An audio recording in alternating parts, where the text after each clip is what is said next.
მადლობა ბატონო თავმჯდომარე, კოლეგებო, მინდა პირველ რიგში შეკითხვებისთვის მადლობა გადაგიხადოთ და თქვენთ თითოეულ შეკითხვას გავცემ პასუხს. პირველი შეკითხვა და ის ბატონი გივი მიქანაძის მიერ ეხებოდა განათლების სისტემას, უფრო კონკრეტულად განათლების ინფრასტრუქტურის განვითარების ცენტრს, საჯარო სამართლის იურიდიულ პირს, რომელიც უქმდება და შესაბამისი ფუნქციები გადანაწილდება რეგიონულ განვითარების სამინისტროზე და თბილისის ნაწილში დედაქალაქის მერიაზე. ეს არის გადაწყვეტილება, რასთან დაკავშირებითაც ცვლილებები უნდა განხორციელდეს ნორმატიულ ბაზაში. მე ვფიქრობ, რომ სხვადასხვა თვალსაზრისით არის ეს ცვლილება მნიშვნელოვანი, მათ შორის იმ კუთხითაც, რომ პერსპექტივაში ეს ფუნქცია ვფიქრობ უნდა გადავიდეს ადგილობრივი თვითმმართველობის გამგებლობაში. დღეს რამდენიმე შეკითხვა დაისვა თვითმმართველობასთან დაკავშირებით, დეცენტრალიზაციასთან დაკავშირებით და მე ვფიქრობ, რომ სკოლების მოვაპატრონობა პერსპექტივაში არის სწორედ ერთ-ერთი უფლებამოსილება, რომელიც უნდა გადავიდეს ადგილობრივი თვითმმართველობის დონეზე. პერსპექტივაში ასევე თუნდაც სკოლების მშენებლობა რეაბილიტაციაც შეიძლება გახდეს ადგილობრივი თვითმმართველობის უფლებამოსილება, ეს შედარებით გრძელვადიან პერსპექტივაში. მაგრამ ეს არის ერთგვარი შუალედური ნაბიჯი, ამ ეტაპზე ამ ფუნქციით იქნება დაკავებული რეგიონული განვითარების სამინისტრო, თბილისის ნაწილში დედაქალაქის მერია. რაც შეეხება პროცედურებს, ეს დეტალები იქნება, რა თქმა უნდა, განსახილველი, ვადებიც უნდა განისაზღვროს და მთავარია, რომ პროცესი უნდა წარიმართოს ხარვეზების გარეშე, მათ შორის კითხვა დაისვა სასწრაფო წესით განსახორციელებულ პროექტებთან დაკავშირებით, მაგას დროებითი სომები იქნება ბუნებრივია მიღებული იმისათვის, რომ არც ერთ მიმდინარე პროექტს არ შეექმნას რაიმე საფრთხე. რაც შეეხება ჩვენი ქვეყნის სატრანზიტო დაკავშირებადობის ფუნქციის განვითარებას, როგორც უკვე მოგახსენეთ, ჩვენ გვაქვს კომპლექსური ხედვა ამასთან დაკავშირებით, რომელიც პირველ რიგში მოიცავს ინფრასტრუქტურის განვითარებას აბსოლუტურად ყველა შესაბამისი მიმართულებით. ეს არის ჩქაროსნული საავტომობილო გზები, ეს არის რკინიგზა, ეს არის პორტები, ეს არის აეროპორტები. ყველა მიმართულებით კომპლექსურად განვითარდება ინფრასტრუქტურა. ასევე მოგახსენებათ, მომზადების პროცესია შავი ზღვის წყალქვეშა კაბელის პროექტი, ამასაც სერიოზული მნიშვნელობა ენიჭება ბუნებრივია დაკავშირებადობის ფუნქციის განვითარებისთვის. ჩვენ ასევე გვქონდა მჭიდრო კონსულტაციები შესაბამის ქვეყნებთან, საქართველოს, შავ ზღვასთან და შესაბამისად ევროპასთან, დასავლეთთან აკავშირებს 7 ეგრეთ წოდებულ ჩაგეთილ ქვეყანას, რომელსაც არ აქვს გასასვლელი ზღვაზე. ეს არის ცენტრალური აზიის, შუა აზიის 5 ქვეყანა, 5 სახელმწიფო და ეს არის ჩვენი მეზობელი 2 სახელმწიფო, აზერბაიჯანი და სომხეთი. რა თქმა უნდა, ეს ქმნის პოტენციალს ჩვენთვის, რომ მაქსიმალურად გავაყრმავოთ ჩვენი საუჯრო ეკონომიკური კავშირები, გავაძლიეროთ შესაბამისად დაკავშირებადობის ფუნქცია და პირველ რიგში ინფრასტრუქტურის განვითარება და საერთაშორისო კავშირების გაფართოება არის მთავარი ინსტრუმენტი, რითაც ეს ფუნქცია მაქსიმალურად შეგვიძლია გავუძლიეროთ ჩვენს ქვეყანას. შემდეგი შეკითხვა, ბატონი ლადო ბოჟაძის შეკითხვა იყო მიგრაციასთან დაკავშირებით, მათ შორის შრომითი საკითხების რეგულირებასთან დაკავშირებით. როგორც მოგეხსენებათ, აქ გვაქვს ინიციატივა, რაც არის ძალიან მნიშვნელოვანი. ჩვენს მოქალაქეებს სხვადასხვა სფეროში პრობლემას უქმნის ის, რომ მათთან კონკურენციაში შედიან არამოქალაქეები ნებისმიერ სახელმწიფოში, ბუნებრივია მკაცრად არის მოწესრიგებული შრომის ნებართვის საკითხები და ჩვენთანაც ეს რა თქმა უნდა ასე უნდა იყოს. აქამდე არ იყო არავითარი არსებითი რეგულაციები და ჩვენ ერთად მივიღეთ გადაწყვეტილება ამ სიახლის დანერგვის თაობაზე, რაც არის ძალიან მნიშვნელოვანი. კაფეოთ უნდა განისაზღვროს სექტორები, სადაც შეიძლება კონკურენცია დაუშვათ, მაგრამ უნდა იყოს ბაზარზე სექტორები, სადაც კონკურენციისგან უნდა იყვნენ თავისუფალი ჩვენი თანამოქალაქეები. ეს არის უბრალოდ ჩვენი ეროვნული ინტერესი, ჩვენი მოქალაქეების ინტერესი. ნებისმიერი სახელმწიფო მოქმედებს სწორედ ასეთი მიდგომით. არის სფეროები, სადაც ძალიან უჭირს ბიზნესს ადგილზე მუშახელის შოვნა. და ამისათვის არის ბევრ სექტორში პრაქტიკა, რომ სხვადასხვა ქვეყნიდან ჩამოყავთ მუშახელი, რა თქმა უნდა ეს პრაქტიკაც უნდა იყოს ბუნებრივია დაშვებული, სადაც არის შესაბამისი დეფიციტი, ბუნებრივია ეკონომიკას ვერ გავაჩერებთ, ბიზნესს ვერ გავაჩერებთ, ამიტომ ეს პრაქტიკაც იქნება დაშვებული, მაგრამ სადაც ჩვენს თანამოქალაქეებს აქვთ ინტერესი, რომ შესაბამის სფეროში თავად დასაქმდნენ, იქ კონკურენცია შეგვიძლია, რა თქმა უნდა, შევსყუდეთ. ეს არის საერთო მიდგომა და არჩენი ერთად ვიმუშავეთ ბუნებრივია კანონმდებლობის შემდგომ დახვეწაზე. რაც შეეხება ზოგადად დეცენტრალიზაციას, თვითმმართველობას, როგორც მოგეხსენებათ, არსებობს სტრატეგია ამ მიმართულებით, რომელიც შემდგომ და მუდმივ განახლებას და გადახედვას საჭიროებს. ჩვენ გვქონდა დასახული მიზანი 7%-მდე გაგვიზარდა ადგილობრივი თვითმმართველობის შემოსავლების წილი, ჩამორ შემოსავლებში, ანუ საუბარია ფისკალურ დეცენტრალიზაციაზე. და მომავალ წელს უკვე ეს მიზანი შესრულდება. თუმცა ეს არ არის საკმარისი, როგორც უკვე თქვა, მუდმივად უნდა განახდეს დეცენტრალიზაციის სტრატეგია და უნდა ვიფიქროთ კიდევ უფრო მეტი კომპეტენციის გადაცემაზე ადგილობრივი თვითმმართველობის დონეზე. აქ აღსანიშნავია ასევე ის გარემოება, რომ ყველა კვლევის თანახმად ადგილობრივი თვითმმართველობა არის ყველაზე მაღალი საზოგადოებრივი ნდობით მოსარგებლე საჯარო ინსტიტუტი ჩვენს ქვეყანაში, რა თქმა უნდა, ამითაც უნდა ვიამაყოთ და პლუს მაქსიმალური ასე ვთქვათ, სარგებელი უნდა მივიღოთ ამ ნდობისგან, შესაბამისად, რაც მეტი კომპეტენცია, რაც მეტი შესაბამის კომპეტენცია გადავა ადგილობრივ დონეზე, ბუნებრივია მით უკეთესი. რაც შეეხება სასჯელის გამკაცრებას განზრახ მკვლელობაზე, ამასთან დაკავშირებით კოლეგების ნაწილმა იცის ჩემი ასე ვთქვათ, მკაფიო პოზიცია, მე ვარ გამკაცრების მომხრე პირადად. რა თქმა უნდა, არის გრძნობიარე საკითხი, არ არის მარტივი საკითხი. თუმცა მე ვფიქრობ, რომ ის სანქციები, რაც არის გათვალისწინებული სისხლის სამართლის კოდექსით განზრახ მკვლელობისთვის, არ არის საკმარისი. მე პირადად მახსოვს ერთ-ერთი შემთხვევა, მოხდა მკვლელობა ხულიგნური ქვენაგრძნობით და ადამიანს მიესაჯა 10 წლით თავისუფლების აღკვეთა. ადამიანი მოკლეს, საერთოდ არაფერი ჩვეულებრივი, შხუბიც კი არ იყო. ადამიანი მოკლეს და 10 წელი თავისუფლების აღკვეთა შეიძლება უფრო ადრეც გამოვიდეს ციხიდან. ხო, რა თქმა უნდა, ასეთი მიდგომები გადახედვას საჭიროებს. ანუ მე პირადად ვარ გამკაცრების მომხრე, რა თქმა უნდა, ეს უნდა მოხდეს თანაზომიერების პრინციპის ფარგლებში, მაგრამ ვფიქრობ, რომ ზოგადად, რაც შეეხება განზრახ მკვლელობას, აქ კანონმდებლობა არის გადასახედი გამკაცრების მიმართულებით და ბუნებრივია, მთავრობა მზად არის, რომ პარლამენტთან ერთად იმუშაოს ამ საკითხზე. რაც შეეხება ბატონ დავით მათიკაშვილის კითხვებს, ყვარელში თეატრის რეაბილიტაცია პროექტი არის მზად, დაახლოებით 10 მილიონიანია ეს პროექტი და მალე შევუდგებით უკვე სამშენებლო სამუშაოებს. რაც შეეხება სპორტულ მოედანს, საცურაო აუზს, ამ მიმართულებითაც გადაითმება აქტიური ნაბიჯები და დავიწყებთ მშენებლობას. ზოგადად ვიტყვი კიდევ ერთხელ, რომ მულტიფუნქციური სპორტული ინფრასტრუქტურის განვითარება არის ჩვენი ერთ-ერთი უმთავრესი პრიორიტეტი. საბოლოო მიზანია, რომ ყველა მუნიციპალური ცენტრი იყოს უზრუნველყოფილი მულტიფუნქციური სპორტული ინფრასტრუქტურით. ეს მოიცავს მათ შორის საფეხბურთო სარაგბო მოედნებს, ეს მოიცავს შიდა მოედნებს, ეს მოიცავს საჭიდაო დარბაზებს, სხვადასხვა სპორტის სახეობებისთვის განკუთვნილ დარბაზებს, საცურაო აუზს და ასე შემდეგ. და ასევე მულტიფუნქციური ცენტრები უნდა მოიცავდეს კულტურულ ინფრასტრუქტურასაც, შემეცნებით კულტურულ ინფრასტრუქტურასაც, ანუ თავისი არსით უნდა იყოს თავიდან ბოლომდე მულტიფუნქციური. საბოლოო ჯამში ყველა მუნიციპალიტეტი იქნება უზრუნველყოფილი, რა თქმა უნდა, ყვარელი იქნება ერთ-ერთი პრიორიტეტი ამ თვალსაზრისით. რაც შეეხება ასოცირების ხელშეკრულებას, ბატონ ლევან მახაშვილის კითხვა იყო. ჩვენ გვაქვს კონკრეტული მიზანი დასახული 2028 წლისთვის გვინდა რომ შესრულებული კონდეს 90%-ზე მეტი ასოცირების ხელშეკრულებით გათვალისწინებული ვალდებულებებიდან და ამაზე რა თქმა უნდა აქტიურად განვახორციელებთ მუშაობას, ბუნებრივია ეს უნდა მოხდეს მთავრობისა და პარლამენტის აქტიური კოორდინაციით. ახლა მომავალში ასევე გეგმავთ შესაბამის კომისიის მოწვევას, სამთავრობო კომისიის მოწვევას. ერთ-ერთი პრიორიტეტია, კიდევ ერთხელ ვიტყვი, რომ ჩვენი ამბიციური მიზანია 2030 წელს გავხდეთ ევროკავშირის წევრი ქვეყანა. ამ კუთხით ერთ-ერთი მთავარი მიმართულება არის ბუნებრივი ასოცირების ხელშეკრულებით ნაგზის ვალდებულების შესრულება. ერთად ვიმუშაოთ ამ საკითხებთან დაკავშირებით, ჩვენი მხრიდან არის სრული საუბარ. რაც შეეხება რთველს, რთველისთვის მზადება უკვე დაწყებულია. და ვფიქრობ, რომ ყველაფერი წარიმართება ხავრესების გარეშე, მთელი გუნდი არის მობილიზებული, განსაკუთრებით სოფლის მეურნეობის სამინისტრო ბუნებრივია, თავი და ბოლომდე ვიქნებით ჩართული ამ საკითხების ორგანიზებაში. ბატონი ანდონ აბოლაშვილის შეკითხვები, რაც შეეხება ბორჯომის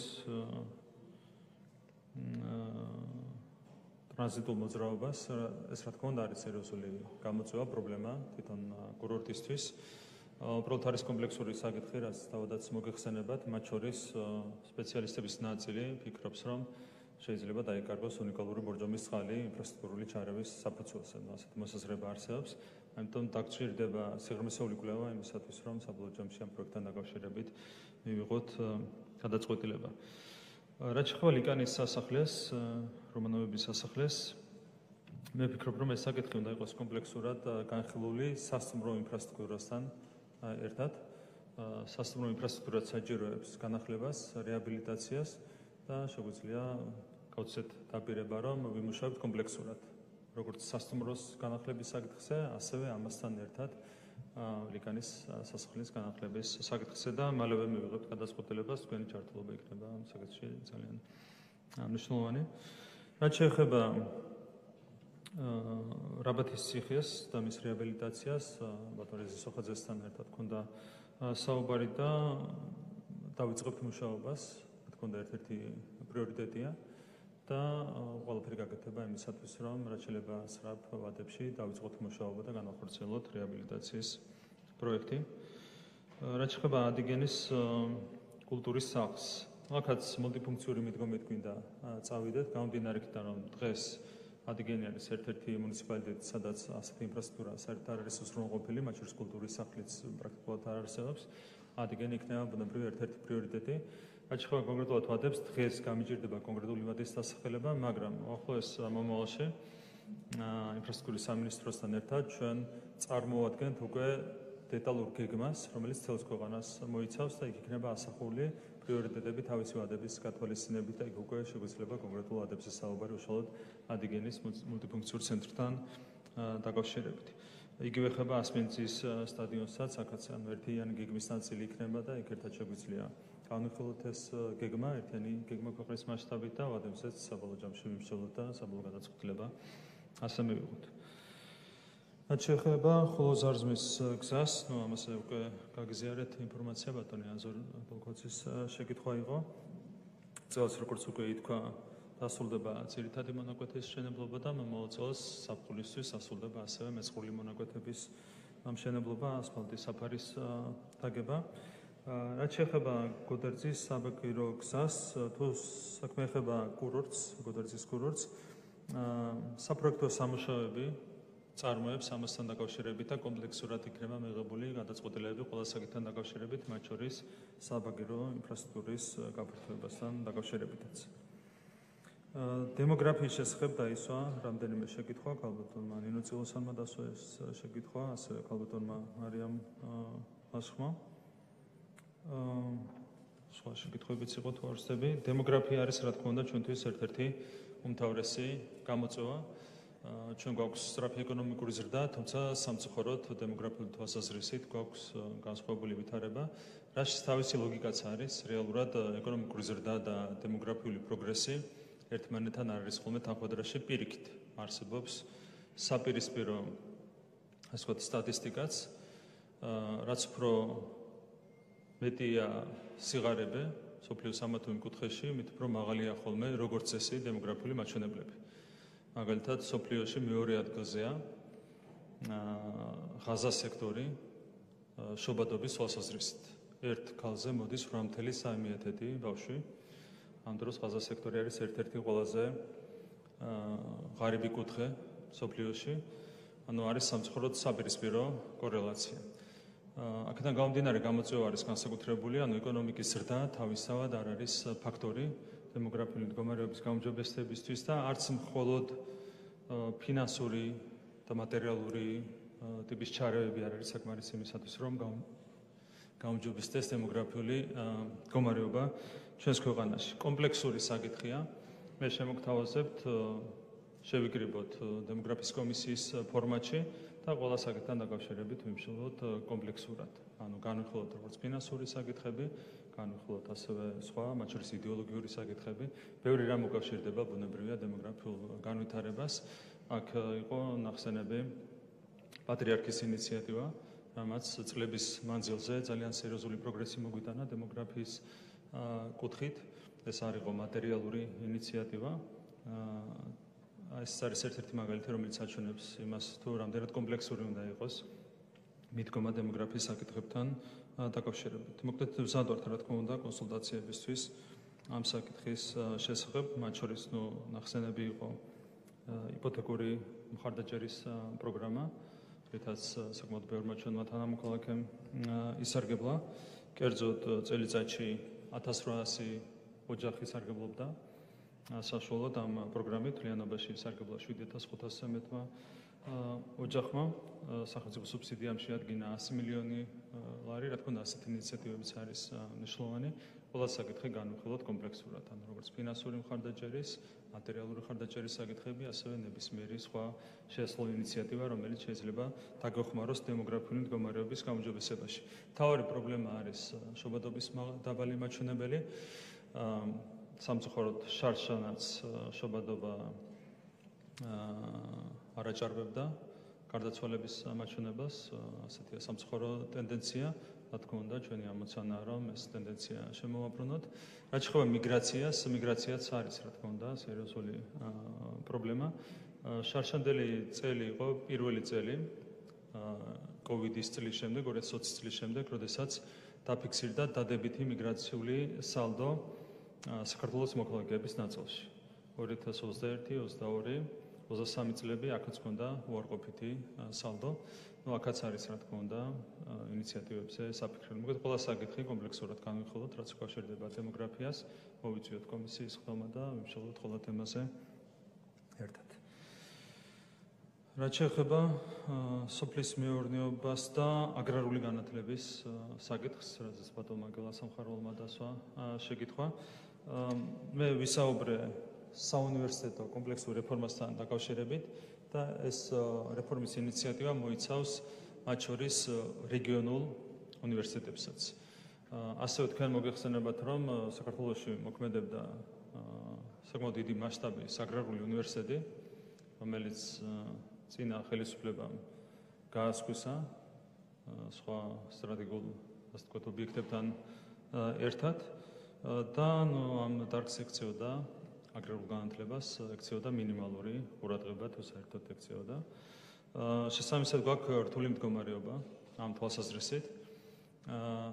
ჩვენი ერთ-ერთი ამოცანაა, რომ რეგიონული უნივერსიტეტების ერთ-ერთ უმთავრეს პრიორიტეტად, ორი პრიორიტეტიდან ერთ-ერთ პრიორიტეტად განსაზღვროთ რეგიონულ უნივერსიტეტებში სწორედ აგრარული განათლება. ეს შეეხება იგივე თელავის უნივერსიტეტს, სხვა რეგიონულ უნივერსიტეტებს, ანუ ერთ-ერთი მთავარი პრიორიტეტი რეგიონულ უნივერსიტეტებში იქნება სწორედ აგრარული განათლება. რისთვისაც დაგჭირდება, რა თქმა უნდა, შესაბამისი რესურსების გაძლიერება, შესაძლებლობების გაძლიერება, მათ შორის შეიძლება დაგჭირდეს მჭიდრო თანამშრომლობა უცხოურ უნივერსიტეტებთან, საქართველოს დაწესებულებებთან ამ მიმართულებით. მოკლედ ამ გეგმასაც დეტალურად წარმოგიდგენთ მოგვიანებით, როცა გაგაცნობთ საუნივერსიტეტო რეფორმის კონცეფციას. რაც შეეხება ფსიქოტროპულ მედიკამენტებს და ჩანაცვლებით თერაპიას, ბატონი საზალო მილაძის შეკითხვა იყო ამასთან დაკავშირებით და ვადებთან დაკავშირებით დაისვა შეკითხვა.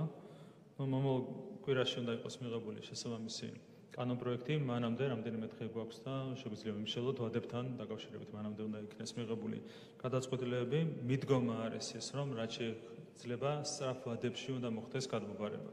როგორც ფსიქოტროპული მედიკამენტების იმპორტის გადმობარება სახელმწიფოს მიერ, ასევე ჩანაცვლებითი თერაპიის პროგრამის გადმობარება სახელმწიფოს მიერ. რაც შეიძლება მოკლე უნდა იყოს ეს ვადები, მთავარია რომ რაღაც ხარვეზები არ გაგვებაროს, ამიტომ ამ დღეების განმავლობაში ჯანდაცვის მინისტრთან ერთად, თქვენთან ერთად ვიმშელოთ ყველა საკითხზე და მაქსიმალურად ჭიდრო ვადები განსაზღვროთ, როგორც ერთი, ასევე მეორე მიმართულებით. რაც შეეხება ქუთაისის საერთაშორისო უნივერსიტეტს, ჩვენი საუნივერსიტეტო რეფორმის კონცეფცია მოიცავს ქუთაისის უნივერსიტეტის შესაძლებლობების განვითარებასაც. დღეს ჯერ კიდევ შეზღუდულია, მათ შორის ინფრასტრუქტურიდან გამომდინარე, თანამედროვე ვითარდება ინფრასტრუქტურა, შესაძლებლობები, მათ შორის კონტინგენტი, რომელსაც იღებს ქუთაისის საერთაშორისო უნივერსიტეტი. ჩვენ ამ საკითხთან დაკავშირებით ჰქონდა პირველ რიგში კონსულტაციები უნივერსიტეტის დამფუძნებელთან, ბატონ ბიძინა იმანიშვილთან და ვფიქრობთ მასშტაბურად გავაფართოვოთ ქუთაისის საერთაშორისო უნივერსიტეტის ინფრასტრუქტურა ისე, რომ უნივერსიტეტმა საბოლოო ჯამში შეძლოს 10,000-ობით სტუდენტის მიღება. ანუ თბილისის სახელმწიფო უნივერსიტეტთან ერთად და თბილისის საუნივერსიტეტო კომპლექსთან ერთად ქუთაისის საერთაშორისო უნივერსიტეტი უნდა გახდეს ნომერ მეორე საგანმანათლებლო ცენტრი უმაღლესი განათლებისთვის ჩვენს ქვეყანაში.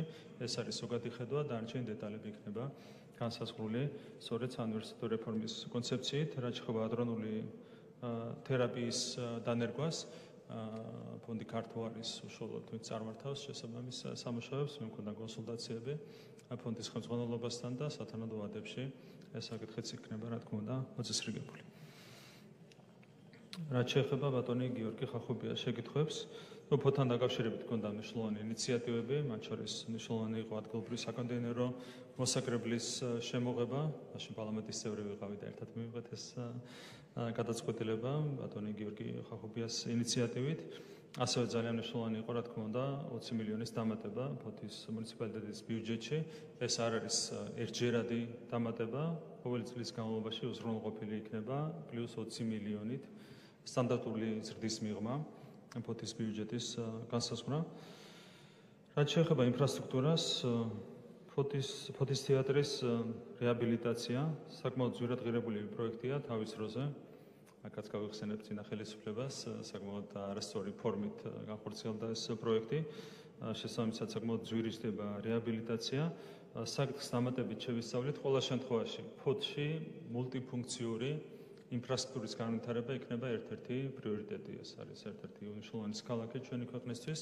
ამიტომ პრიორიტეტებს შორის ერთ-ერთ მაღალ ადგილს დაიკავებს ბუნებრივია ფოთი და ფოთშიც მულტიფუნქციური ინფრასტრუქტურას იქნება არა მხოლოდ სპორტული დატვირთვა, არამედ ასევე კულტურულ-შემეცნებითი დატვირთვაც.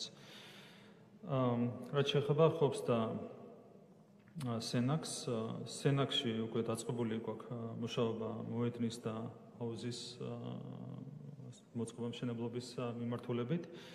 რაც შეეხება ხობს, ანუ აქაც უნდა წავიდეთ მულტიფუნქციური ინფრასტრუქტურის შექმნის მიმართულებით და როგორც თქვი თქვა, გვექნება დეტალური გეგმა, რომელსაც წარმოგიდგენთ და ყველა შეგიძლიათ გაეცნოთ, თავისი ვადებით იქნება გაწერილი ეს გეგმა თითოეული მუნიციპალიტეტისთვის.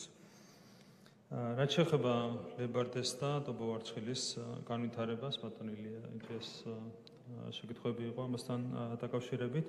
რაც შეეხება ტობოვარცხილს, აქ ეკონომიკური მიზანშეცვლილობის კვლევა არის უკვე ჩატარებული და დაიგეგმება შემდეგი ნაბიჯები. ლებარდესთან დაკავშირებით ასეთ კვლევა ჯერჯერობით არ აქვს, თუმცა ვიმუშავებთ, სად ვარ თქვენთან კონსულტაციებისთვისაც, ვიმუშავებთ ამ საკითხებთან დაკავშირებით, რა თქმა უნდა, ჩვენთვის პრიორიტეტია ყველა საკურორტო სივრცის აღდგენა, მათ შორის ერთ-ერთი პრიორიტეტი შეიძლება იყოს ლებარდეს აღდგენა რეაბილიტაცია, მზად ვართ, რომ ვიმუშავოთ აქტიურად ამ საკითხთან დაკავშირებით თქვენთან ერთად.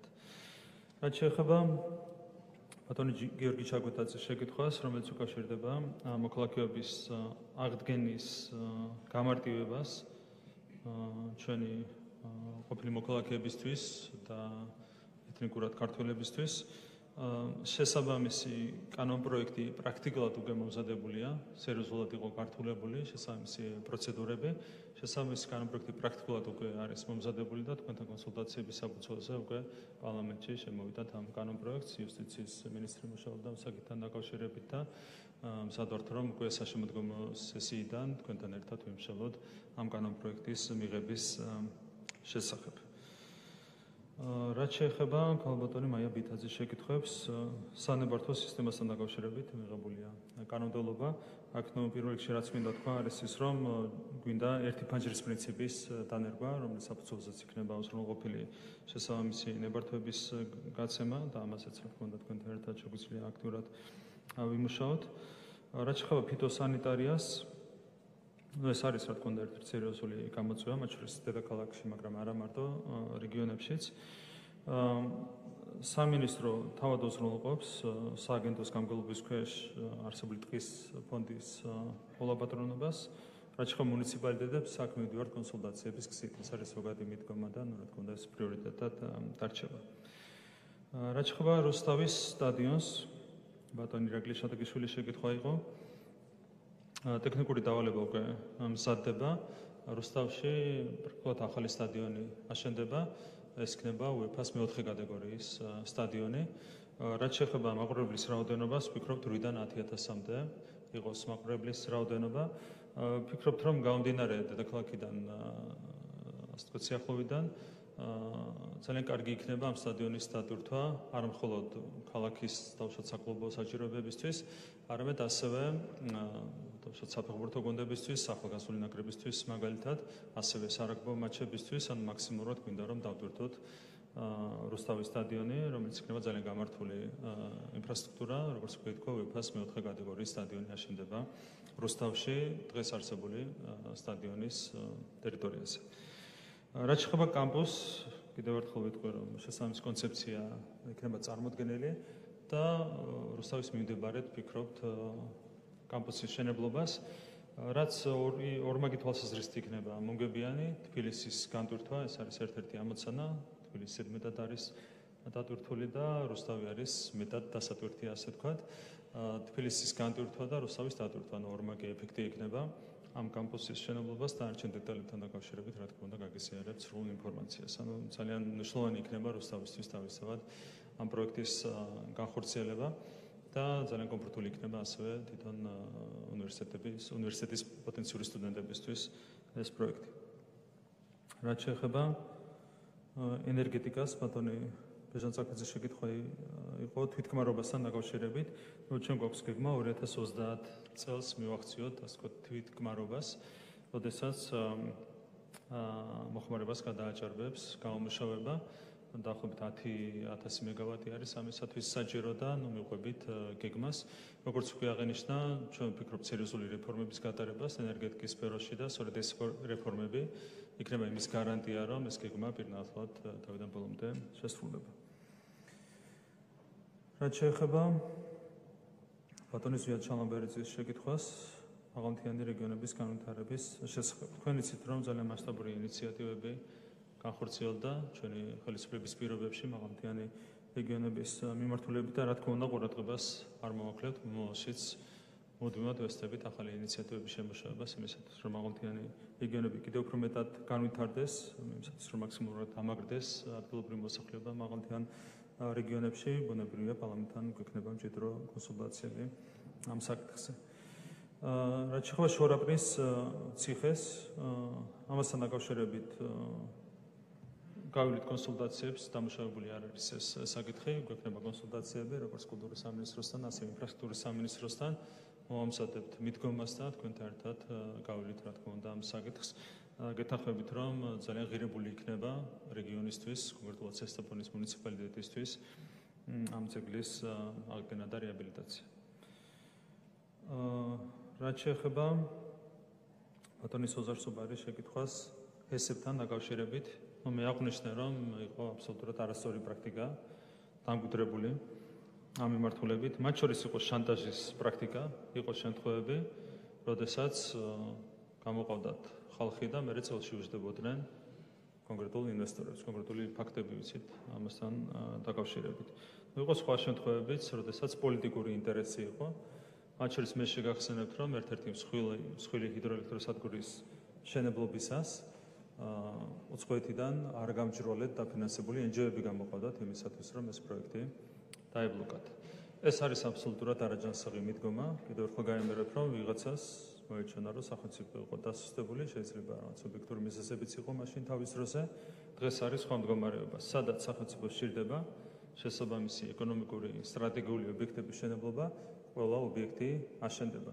ჩვენ როცა ვსაუბრობთ თვითგმარობაზე, ხო, 10,000 მეგავატზე, რა თქმა უნდა, ჰიდროელექტროსადგურების შენებლობის და განვითარების გარეშე ეს მიზანი ვერ იქნება მიღწეული და არა თუ თვითგმარობაზე ვერ ვისაუბრებთ, ეკონომიკურ ზრდას ელემენტარულად ვერ დაეწევა ენერგეტიკის განვითარება. და გვიქნებით აბსოლუტურად პრინციპულები, სახელმწიფო არის დღეს ძალიან ძლიერი და ნებისმიერ ცდილობას, რომ ხელოვნური დამკვირვებლება შეექმნას ჩვენი სტრატეგიული ეკონომიკური ობიექტების განვითარებას, რა თქმა უნდა, სახელმწიფო სათანადოდ დაუპირისპირდება. რაც შეეხება მენტეხი მესტიის დამაკავშირებელ გვირაბს, საკმაოდ ძვირადღირებული პროექტია, მილიარდზე მეტი ხდება. ამ პროექტის განხორციელება, საბოლოო ჯამში რთულია გადაწყვეტილების მიღება, სწორედ მაღალი ხარჯებიდან გამომდინარე, საკითხებზე რა თქმა უნდა კომპლექსურად აღჭირდება მსჯელობა. პერსპექტივაში გასაკეთებელია უბრალოდ დროის კუთხით სამშელოა, როდის შეიძლება კონდეს ამის ფინანსური რესურსი. რაც შეეხება მარნეულის წყალმომარაგების პროექტს, გეთახმებით რომ სერიოზული ხარვეზებით წარიმართა ეს პროექტი იყო სერიოზული პრობლემები კომპანიასთან, რამაც მარნეულის მოსახლეობა შეექმნა სერიოზული პრობლემები. ძალიან დიდი ხნის განმავლობაში გადათხრილი იყო და დღესაც გადათხრილია ქუჩების დიდი ნაწილი. აქ შეგვიძლია დაპირება მოგცეთ, რომ სადაც შესრულებულია უკვე წყალმომარაგების სამუშაოები, იქ მაქსიმალურად სწრაფ ტემპებში ინფრასტრუქტურის სამინისტრო ქონდა უკვე კონსულტაციები ბატონი სოხაძესთან, მაქსიმალურად სწრაფ ტემპში იქნება უზრუნველყოფილი გზების დაგება და დანარჩენსაც მაქსიმალურად დავაჩქარებთ, მიუხედავად იმისა, რომ ხარვეზები იყო, რა თქმა უნდა, სერიოზული, ანუ მაქსიმალურად დავაჩქარებთ როგორც ქუჩების კეთილმოწყობას, ასევე თვითონ ამ ძირითადი პროექტის სწრაფ ტემპებში დასრულებას. რაც შეეხება ბატონი ლადო კახაძის შეკითხვებს, რა თქმა უნდა, ზოგადად პრიორიტეტია სამეგრელოს მონაკვეთის მშენებლობა.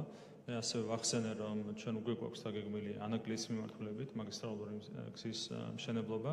თანთანობით, რა თქმა უნდა, გავაფართოებთ ამ ქსელს და პრიორიტეტად გვიქნება ბუნებრივია შენარჩუნებული გზის მონაკვეთის მშენებლობაც.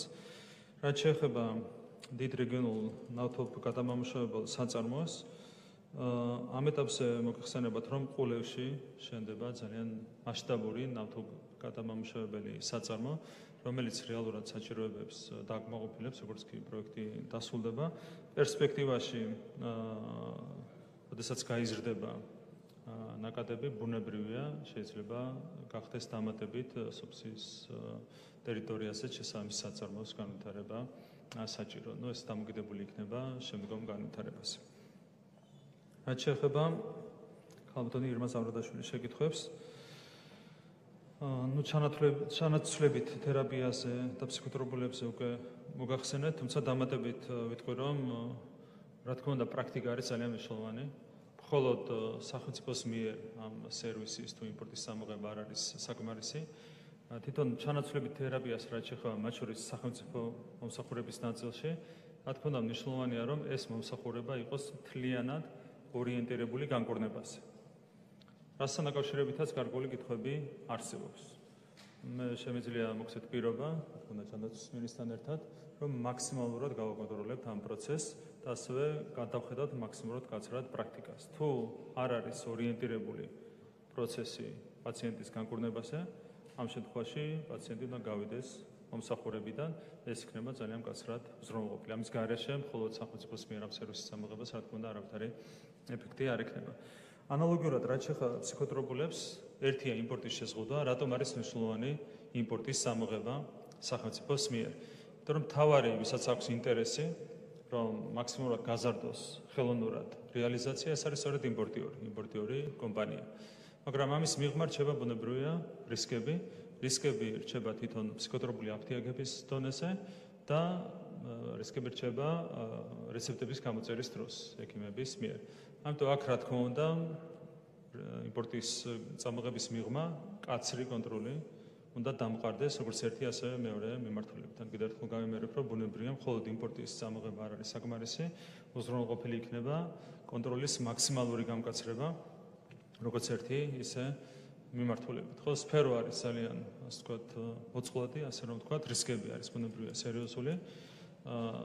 მასშტაბით ბევრად ნაკლები არ არის რისკები ჩვეულებრივი ნარკორეალიზაციასთან, ნარკოტიკების რეალიზაციასთან შედარებით, აქედან გამომდინარე დაგჭირდება მაქსიმალური ყურადღების გამოვლენა იმისათვის, რომ ბოლომდე გავანეიტრალოთ პრობლემები ამ სფეროში.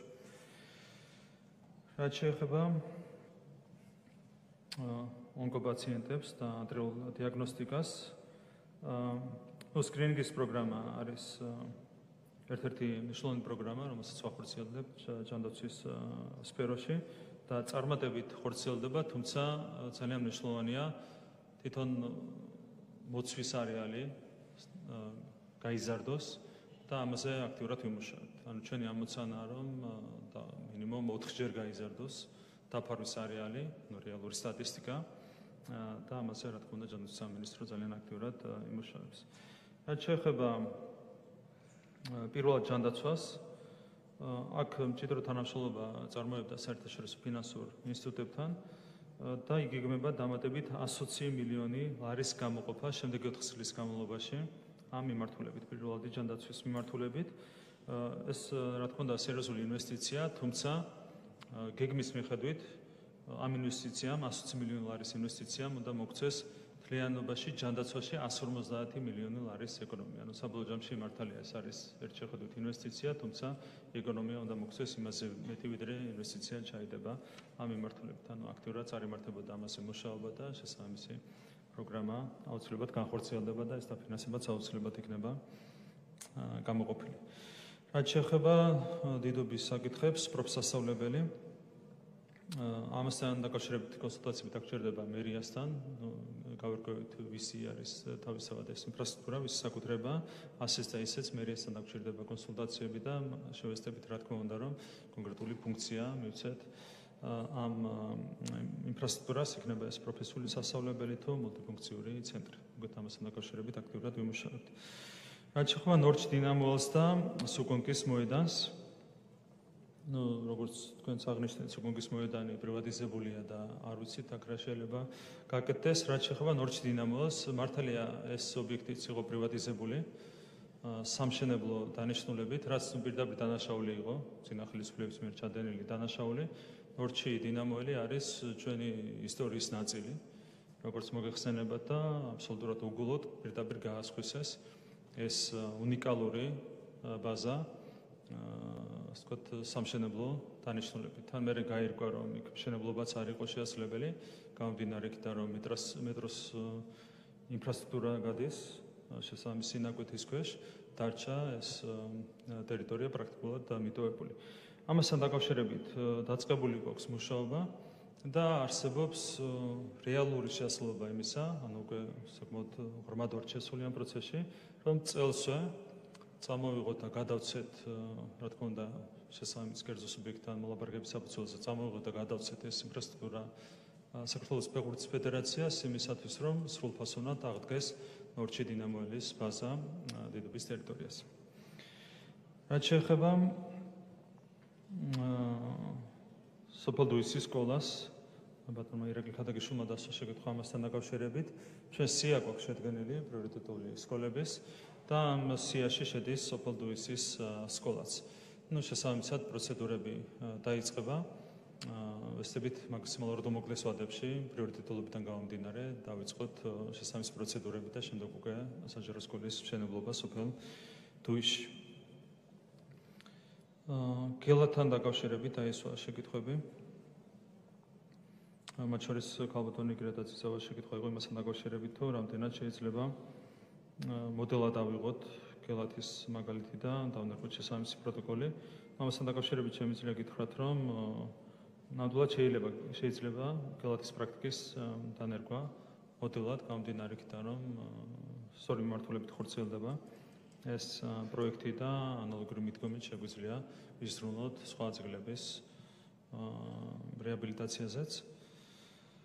რაც შეეხება ბატონ გიორგი გაბუნიას შეკითხვებს, მან ახსენა საალgebro სკოლებურ მუნიციპალიტეტებში, რა თქმა უნდა, ძალიან მნიშვნელოვანი პროექტია. ზოგადად, როდესაც ბავშვს ახალგაზრდას აქვს შეხება ფოლკლორთან, მას კიდევ უფრო განსაკუთრებული დამოკიდებულება უყურებდება საკუთარი ქვეყნის მიმართ და ამ კუთხითაც არის მნიშვნელოვანი, რა თქმა უნდა, ამ პროექტის წარმატებით განხორციელება. ერისიონის შენობის რეაბილიტაცია ეს იყო, რა თქმა უნდა, ერთ-ერთი უმნიშვნელოვანესი პროექტი, რომელიც განხორციელდა. რაც შეეხება სახელოვნებო განათლებას, დღეს საუბარი მქონდა ზოგადად იმაზე, რომ განათლების სფეროში გვჭირდება სერიოზული ძვრები და სერიოზული ცვლილებები და ამ კომპლექსური კონცეფციის ნაწილი უნდა იყოს სახელოვნებო განათლების რეფორმაც, სადაც გვაქვს სერიოზული პრობლემები, ჩავარდნები, ასეც გივიტყოდე. შესაბამისად ვითარება გამოსწორება საჭიროებს, ან კომპლექსურად განათლების რეფორმის კონცეფციის ფარგლებში გვექნება, რა თქმა უნდა, მშენებლობა სახელოვნებო განათლების სისტემის გაუმჯობესებაზეც.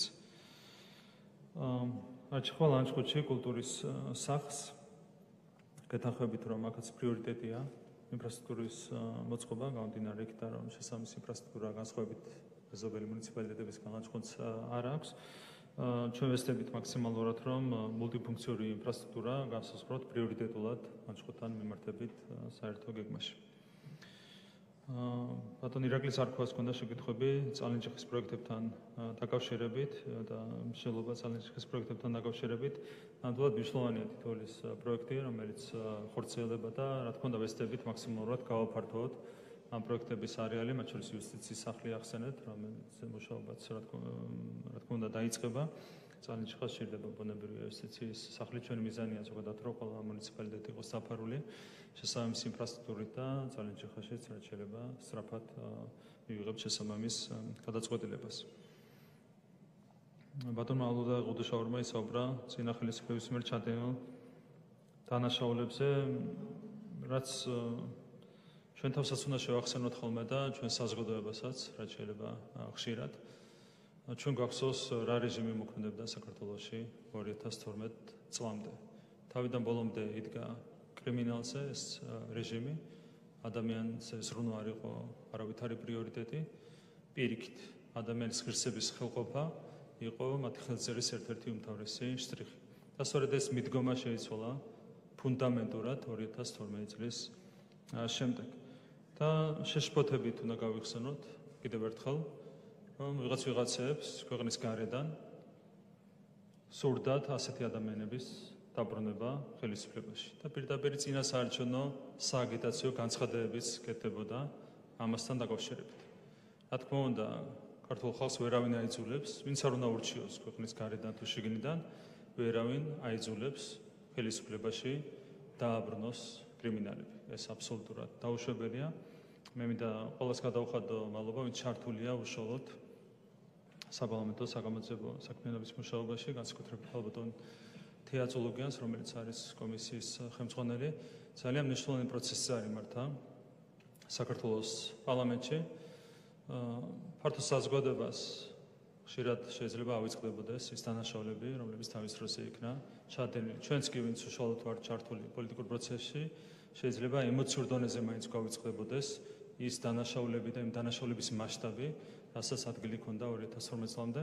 აქედან გამომდინარე, ძალიან მნიშვნელოვანი იყო და არის ის პროცესი, რომელიც წარიმართა და წარიმართება საგამოძიებო კომისიაში და მე ვფიქრობ, რომ ამ კომისიის მუშაობა უნდა დასრულდეს შესაბამისი შედეგით. ერთხელ და სამუდამოდ ყველამ უნდა გაისიგრძე განოს, რომ კრიმინალების ადგილი ქართულ პოლიტიკაში არ არის, ეს არის ღირსეული ქართული სახელმწიფო. სადაც პოლიტიკაში უნდა იყვნენ წარმოადგენელი არა კრიმინალები, არამედ პატრიოტები. კიდევ ერთხელ მადლობა საგამოძიებო კომისიას განაღრევილი საქმიანობისთვის. რაც შეეხება საინფორმაციო ტექნოლოგიებს, მე საუბარი მქონდა მნიშვნელოვანი პროგრესი, რომელიც გვაქვს ამ მიმართულებით, თუმცა ძალიან ბევრი რამის გაკეთება შეიძლება მომავალში. ერთ-ერთი პროექტი, რომელიც პრინციპში არ მიხსენებია, ეს არის ქუთაისის ტექნოლოგიური სივრცის ჰაბის განვითარება. ეს არის ძალიან მნიშვნელოვანი პროექტი. ბუნებრივია, მთავარია რომ მაქსიმალურად დავტვირთოთ ეს ინფრასტრუქტურა ამ მომავალში.